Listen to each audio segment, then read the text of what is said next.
Hello and welcome to Supposedly Fun. My name is Greg and I'm here today to do a Friday Reads video where I wrap up the week in reading and talk about any big bookish things that have happened during the week. And this is a big week for this because it's been a big week for books with the Pulitzer Prize, and it's been a good week for me in reading. We'll get to the Friday Reads portion of this a little bit later. If you'd like to skip to it, you can do so with the timestamp that will be in the description box down below. I am going to try to keep this just a little bit short this week. Famous last words, because every time I think to myself, this is just going to be a quick one, or I'm going to make this a quick one, I just can't stop talking, and it ends up being the same length that all of my other Friday reads are. Oh well, it's the way things are. And the reason I'm going to try to be a little short is that as you are watching this, I should be on a plane. So I'm actually filming this on Wednesday, May 8th. It's going to post on Saturday, as my Friday reads usually do. So I'm going to be on a plane while you watch this on my way to Ireland. And Scotland. I don't want to forget Scotland. So that's exciting. Basically, I have been filming videos ahead so I can schedule them for while I'm gone. And I have about 2 more videos that I want to film and edit and schedule for while I'm gone. If I don't get them done, I think it'll be fine because I'm also planning to do some shorts while we are in Ireland. Hopefully from like bookstores and things like that. But stay tuned for those. So that should fill out some of the content if I don't get those other 2 videos scheduled, but you will have stuff to watch, and I will be gone for 3 Friday Reads videos because I'm actually gone while you're watching this. It's just that I've been home earlier in the week to film a Friday Reads. So I'm gone for 3 Saturdays, and you won't have Friday Reads videos on Saturdays, but I really wanted to make sure I have videos that will post on those days because people talk about how they really like the routine of having like Saturday morning coffee and a sit down, and I don't want to disrupt that for anybody. So there will be videos on the next 2 Saturdays, just not a Friday Reads, and I will have some other stuff lined up for you. I think it's going to be fun content. Hopefully you agree. One of the videos will be the sort of celebration that Joel and I had already filmed for 15,000 subscribers. So stay tuned for that. And in honor of the trip, I am wearing a Guinness t-shirt today, which you can't see because it's really cold where I live again. We've been on this roller coaster. Like, it's snowing in Helena, which is an hour and a half away from me. Just this spring has been insane, up and down and all over the place. Like when I talked to you last weekend, it had warmed up, and I apologize Teddy's not with me. Joel took him out to run errands because we've had such terrible weather the last 2 days that we figured taking him for like a drive in a car while Joel runs some errands will get him some activity since he's not really able to go outside on his own. I was hoping to get him into the Friday Reads, but circumstances didn't allow.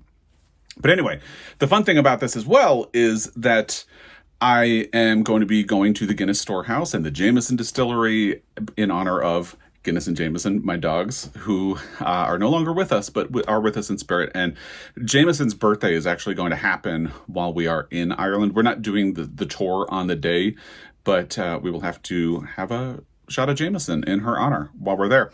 So this is something that we are going to do. The only thing that is kind of stressing me out and disappointing me a little, well, not the only thing. There are always stressful things when you leave, especially when work has been really busy this week.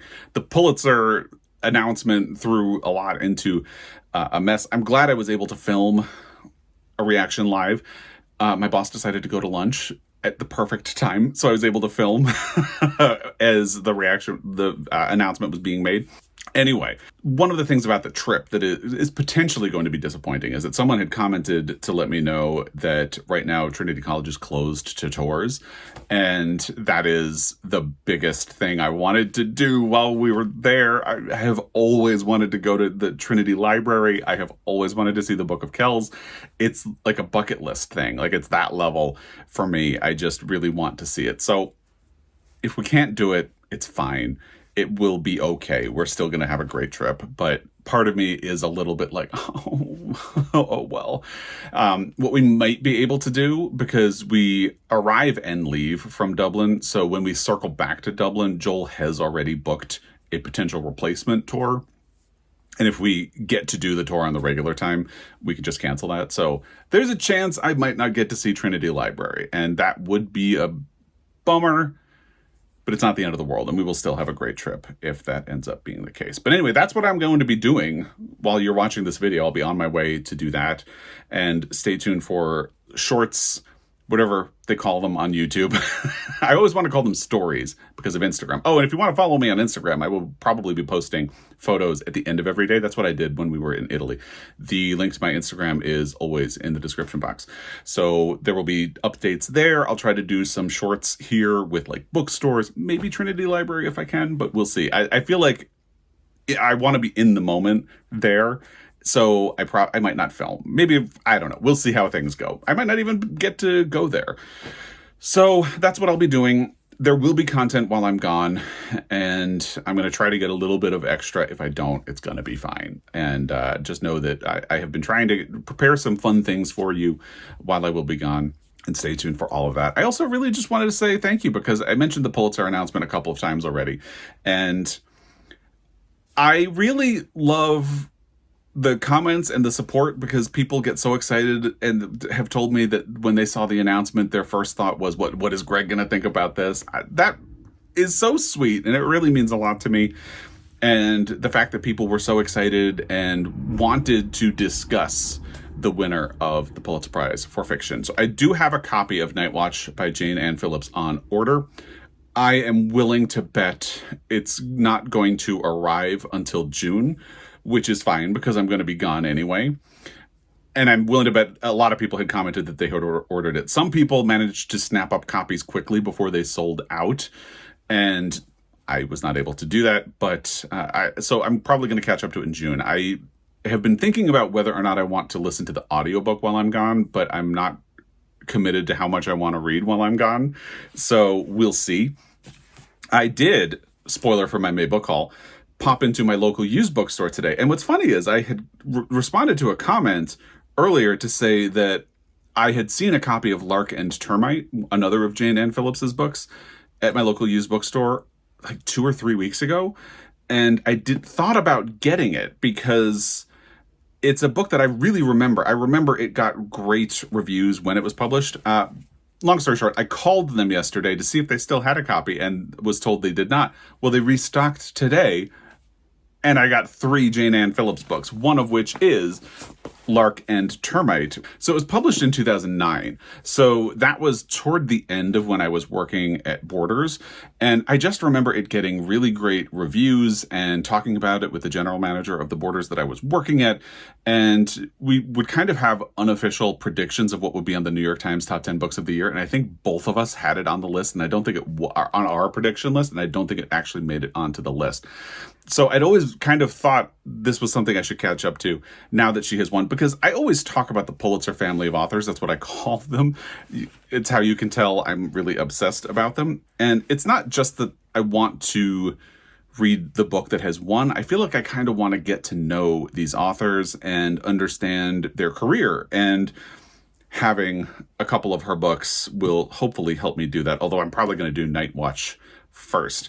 I got a bunch of recommendations about what her best books are, and the 2 titles that came up the most often were actually Black Tickets and Machine Dreams, and they had copies of it. This was $2, and I admit this is not great condition, but it's readable. So I figured, hey, it's cheap. It's the book that everybody was saying was one of her best, and, I can read it. So at some point, I will hopefully catch up to some of these.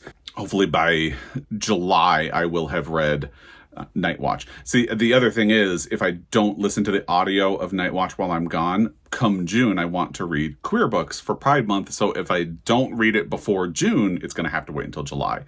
So I might try to cram it in and do that. But I just really wanted to say, I really wanted to say 2 things. First, I wanted to shout these out, even though I'm not really going to do a book haul until the end of the month. I get back in time that I can film a book haul with any of the fun books that I get while I'm in Ireland. But I also did just want to say it was so nice having conversations with people who were just as excited. And I talked about it in my Pulitzer Prize reaction, which will be linked down below. But it's difficult because in the moment, it's a little bit difficult to feel excited when a book that is lesser known wins the Pulitzer Prize. I feel like excitement can build over time if people enjoy the book. Like, I think of Tinkers. It's a little bit different because there actually was a great level of excitement when Tinker was announced, just because it hadn't been on anyone's radar at all. Night Watch if you were paying attention, like was on the National Book Awards long list and some things like that. So it was out there. It was a known quantity. Tinkers just came out of nowhere. But not only did it have that level of excitement where it's like this book literally no one knew about. One, by the way, I will have my Pulitzer Prize deep dive on Tinkers and how it pulled off that upset down below. But people have grown to like the book. Like Tinkers is a book that people still talk about and love and appreciate. So I'm hoping that Night Watch will end up being the same sort of thing. People also started pointing out that the New York Times has a awful review of Night Watch from Dwight Garner. And actually, my sister sent me quotes from that review after I had already filmed my reaction. But there are also positive reviews. It does seem like it's a bit of a cilantro book. Some people love it, some people hate it. And that is what I mean when I say cilantro book. I've gotten a lot of questions lately about what I mean when I say something is a cilantro book. It's just that. People either love it or they hate it, just like cilantro. So I'm interested to see where I land on it. And I'm interested to get to know her more as a writer because she is someone who has been out there having this great career for a long time, but kind of flying under the radar for the most part. So hopefully I will love her work and this will be a great Pulitzer win and that we can look back on with more excitement. I do admit I still struggle a little bit feeling sad that James McBride has still been overlooked by the Pulitzer board or jury. The fact that he has never been a finalist, I feel it because I really think he deserves it. I guess there's always next time. And the same is true of Jesmyn Ward, although I'm more muted on Let Us Descend than I had expected to be. So it's been a big week, and I'm so grateful that everyone was so excited. And it's just fun having these conversations with people. So thank you for that. It meant a lot to me to be able to share this excitement with you and to have you be just as excited about it as me and to talk about it, because it remains to be seen what consensus will be about Night Watch winning, but there's a definite pedigree for Jane Ann Phillips, so you can't deny that. We'll see what happens. People are going to be reading the book, and I look forward to your feedback on it if you read it, and then I'm hoping to read it soon, so we can all discuss it a little bit more. Let's just move into the Friday Reads portion of this video because I'm already over 10 minutes and I wanted this to be kind of fast. And I'm really looking forward to talking about the books that I finished. And I started a third and I should be able to finish it before we leave. But let's start with the first ones that I finished, or the two that I finished. The first one that I finished was Fire Exit by Morgan Talty. And I loved it. I thought it was really great. And that is a bit of a relief because there is often a burden that comes from high expectations. And it's hard not to have high expectations when you have loved something that an author did before. And I really love Night of the Living Rez. I have mentioned the story, but I'll say it again. I listened to this on audio and I loved it so much that as soon as I finished, I called Montana Book Company to see if they had a copy. They did, and they mailed it to me because I just knew I wanted to have a copy in my library. So when you've had a reaction to a book like that, and now there's another one coming, it sets up a lot of expectation, and that can be a burden. And that is also going to come into play with the other book that I finished. But in this case, everything kind of worked out. This is a really thorny and complex book that has a lot of different layers. I almost want to read it again. I'm kind of thinking that maybe after it has been released, I might look for a copy of the audio and go through that way. So a lot of the time, I start with a bookmark because I have a whole collection of bookmarks from independent bookstores on my desk over here, just out of your view. So I usually start with a bookmark, and if a book feels like I want to take notes, I will switch to an index card. I switched to an index card pretty quickly. Let's see, where did it? 59, page 59. I got to something that I really wanted to note down, and I just continued with the index card, kind of taking notes about things. And that I think really speaks highly of a book, because when I get to the point where I want to take notes, it says something about it. So this actually comes out on June 4th, and I was lucky enough to get an advance copy from Tin House. Thank you to Tin House for that, because I'm so glad I was able to read this. And I would recommend pre-ordering it, because I don't want to perpetuate that high expectation thing, because it can be such a burden, but I really liked this book. And I feel like maybe I can temper it a little bit by saying, like, this is something that is almost tailor-made for me, because I really like or I really respond to books that are about complicated family dynamics and people struggling to understand what has happened in their family or their place in their family. And, both of these books really hit on that in a big way.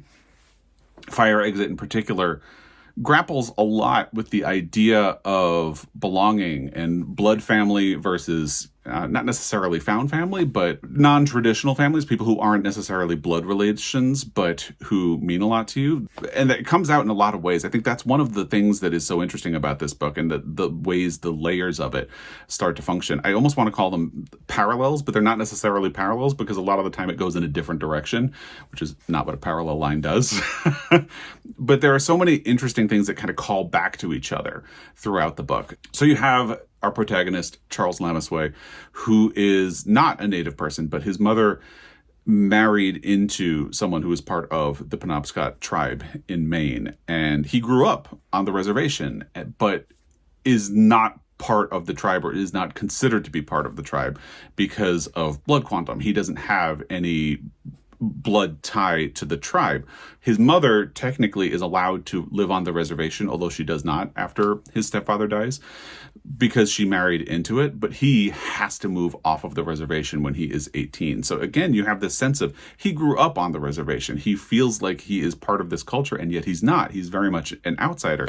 So already we have a really interesting dynamic going on with that. And that is sort of echoed in this dynamic where Charles is living across the river from his biological daughter. He fathered a daughter and is not part of her life by a sort of agreement that he had with the biological mother.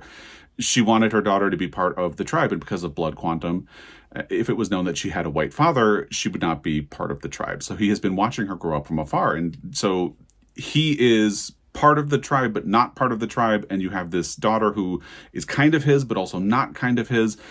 And there are just all of these interesting dynamics. He has decided he wants to tell his daughter the truth because she has this whole history that he wants her to know about. He isn't trying to claim her as his daughter necessarily in like a paternal way. He doesn't want to be her father. He just wants her to know about the tie between them and the tie that the other family that she doesn't know about. So he is trying to make a move to get closer to his daughter. At the same time, his mother is getting further away from him. So you have, again, all of these really interesting push and pull dynamics that are happening in the book. And even though he is sort of reconnecting with his mother because he and his mother have been estranged for a long time, there is still a distance. There's still problems that they're struggling to reconcile as his mother is beginning to struggle with dementia. And so even though there's a reconnection, he's trying to get closer to his daughter as his mother is getting further away from him. And at the same time, he has a friend who has his own complicated family dynamic and has a sort of found relationship with his mother. Again, there are just so many really interesting push and pull dynamics happening in this book. I almost want to call them parallels, but again, they're kind of moving in different directions. So I really enjoyed this book and all of the dynamics. And I would highly recommend it to you. Again, it comes out on June 4th, and I feel like I could spend more time talking about this, but I don't want to give a lot of it away either. And I will say it could be a difficult read for some people because it has all the beats and rhythms of depression to me, because Charles is someone who has struggled with depression. He has struggled with a lot of things that have gone on in his family, and he has struggled with addiction. He's been to AA, for example, and it's really interesting to live in his headspace, and it feels very raw and real. And I can see how some people might find that a bit off-putting. I found it resonant and beautiful, but your mileage may vary, so that would be something to watch out for. And again, I feel like I don't want to build this up too much because there are times when I feel like I've oversold something and people read it and they're like, well, I thought it was good, but I didn't have the response that you did. And then that feels like a disappointment, and I don't want to do that to people. But I really enjoyed this book, and I am so excited for more people to read it when it comes out on June 4th. And if you haven't read Night of the Living Res, let this just be your PSA to catch up to Night of the Living Res, because I really loved it. It's a collection of stories, and that's all I will really say about that for now. So Fire Exit had the burden of high expectations, but to me really met them. Let's talk about the book.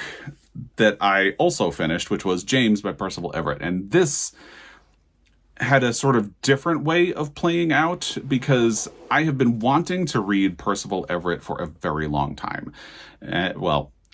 In the grand scheme of things, not a very long amount of time, because just since The Trees was published. And he came onto my radar when he was a finalist for the Pulitzer Prize for Fiction. I believe that was the year that Louise Erdrich won.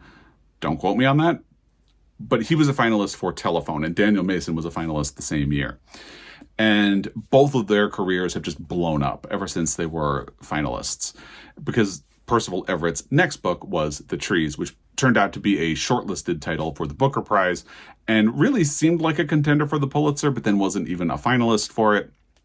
At this point, I think it would be naive not to say that this is sort of the front runner for the Pulitzer Prize for next year. However, we saw what happened to the frontrunners this year. Not a single one of the frontrunners for the prize, or the books that were deemed to be frontrunners for the prize, ended up being a finalist for it. And we just won't know until we get to the announcement. But I think this is the book that, if you're a betting person, this is the one that safe money would be on right now.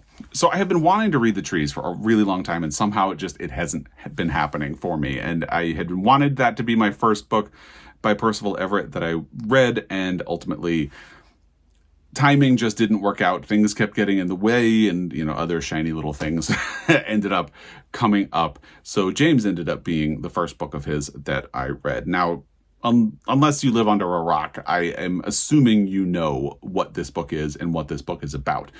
If you are unfamiliar, it is a retelling of Huckleberry Finn from the perspective of James, or Jim as he is known in Huckleberry Finn, and for large portions of this book. It's really interesting. I admit I thought it was good but not great for large chunks of the first half.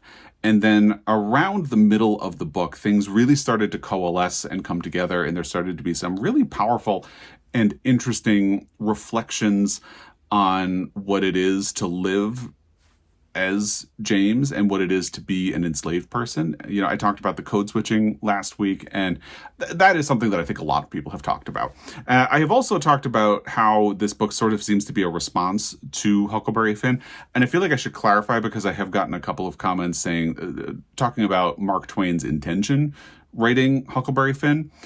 I feel like what I actually mean is it's sort of a reaction to the discourse around Huckleberry Finn, because whatever Mark Twain intended, Huckleberry Finn has become a controversial book. And I think its use of the N-word has become something that makes a lot of people uncomfortable. And whether or not that was designed to be that way, it has become controversial for that. So it does feel like James is sort of playing off of the discourse around Huckleberry Finn, as he's also playing with the story itself.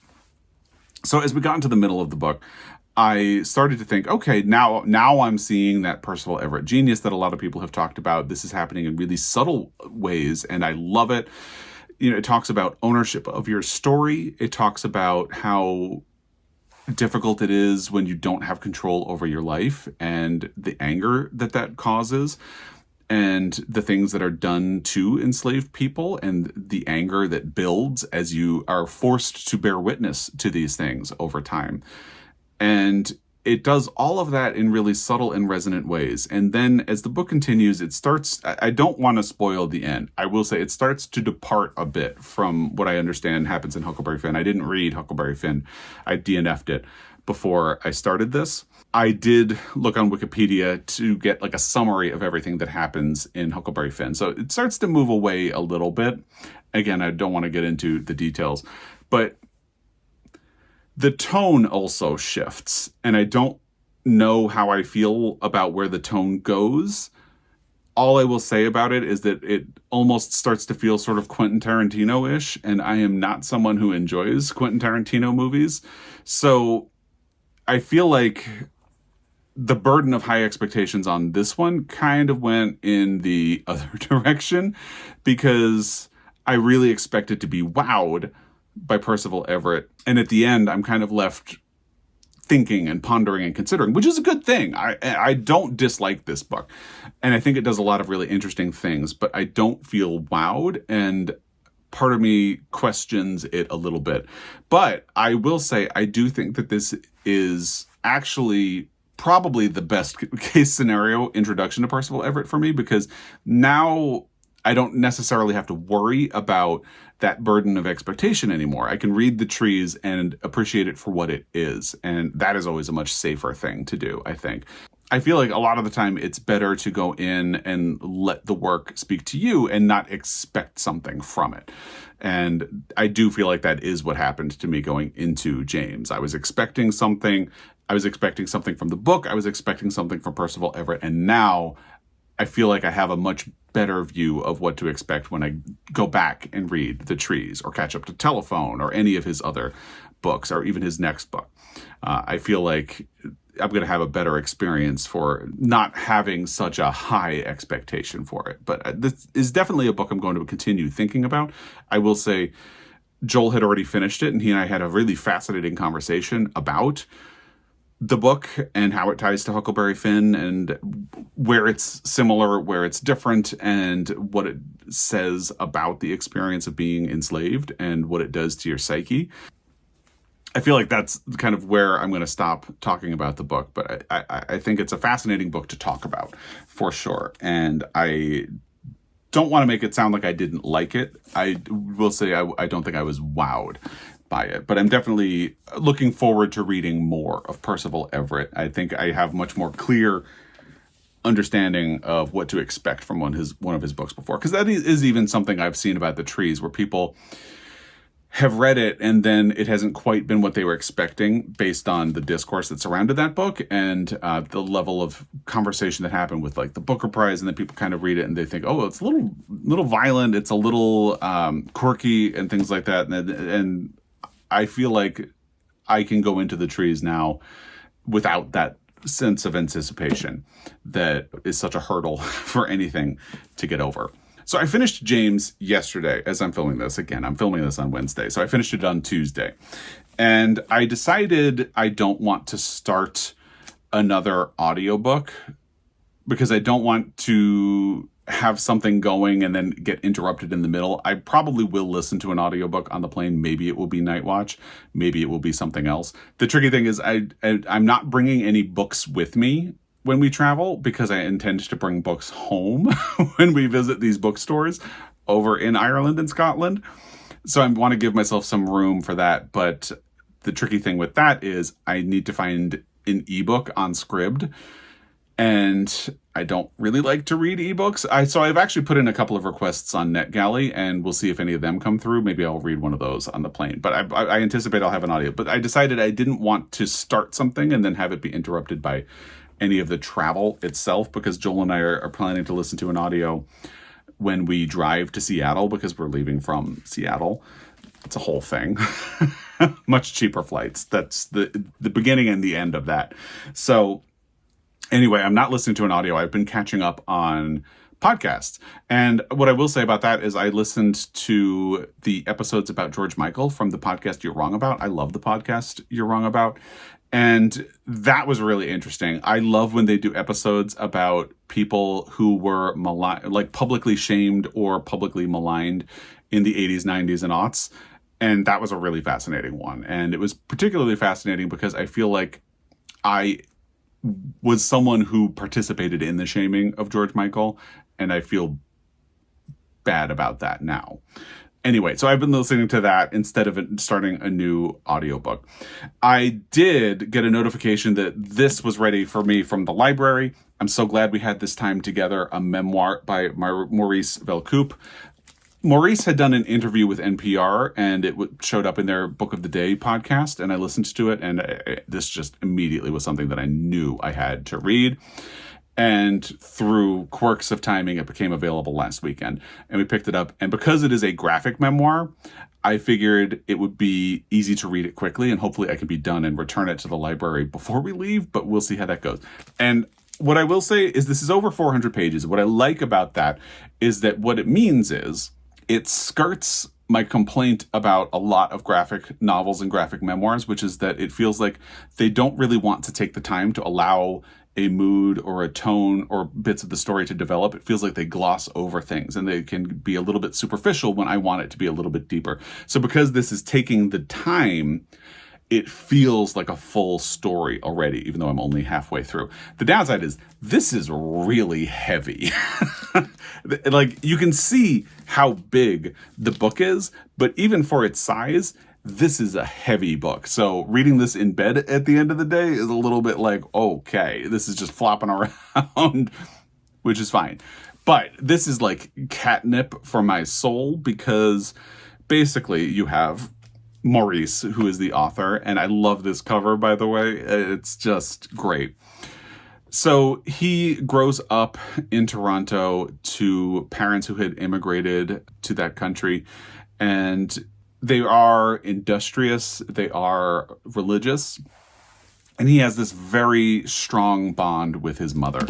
I will actually show you how the book opens, because I think that gets to it right away.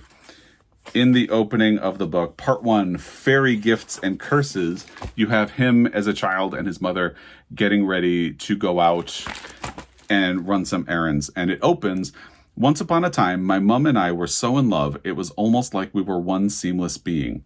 A perfect team, like Ginger and Fred, Captain Kangaroo, and Mr. Green Jeans."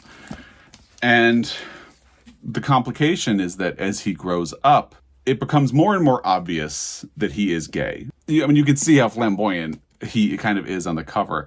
But as he grows up, you can see his mother starting to realize this. And she has this growing sense of discomfort about it. Like, at one point, she gives him a religious manual on sexuality and just says, I thought you might want this. And he reads it, and it says that homosexuality is a sin. And if you are a homosexual, the only way to save your soul is to abstain completely, or not. You can't be gay. You have to completely swallow that part of yourself and not act on it at all.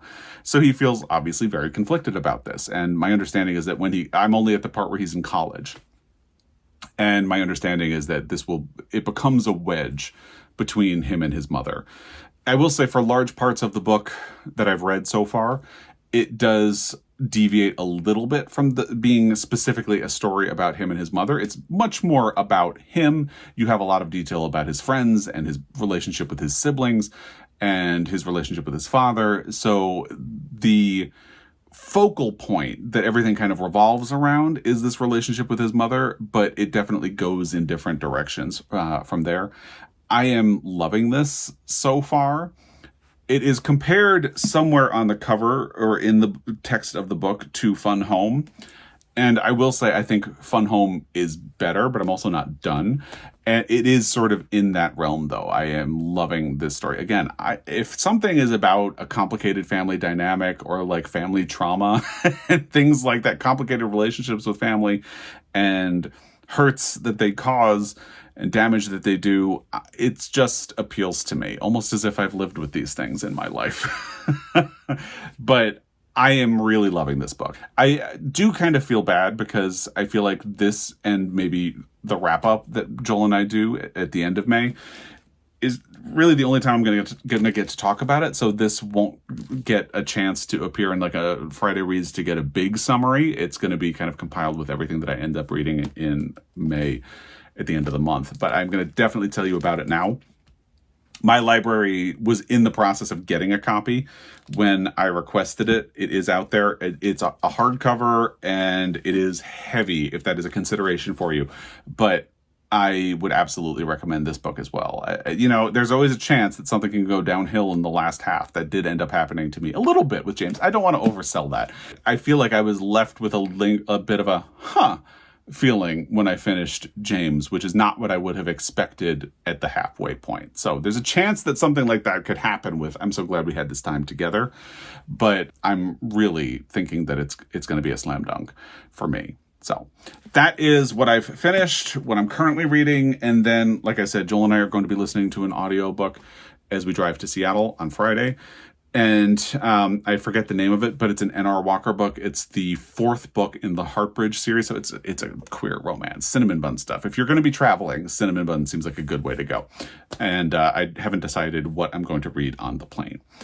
So that's what I've been up to and what I'm going to be reading and what I'll be doing when you actually get to watch this video as a PSA. So what I found when we were in Italy is at the end of the day, we would sort of sit around and write in our little travel journal about all of the things that we did. And I would go through all of my photos and post a lot of them on Instagram. And I would also sort of check in and see what comments were coming on videos that had been posted.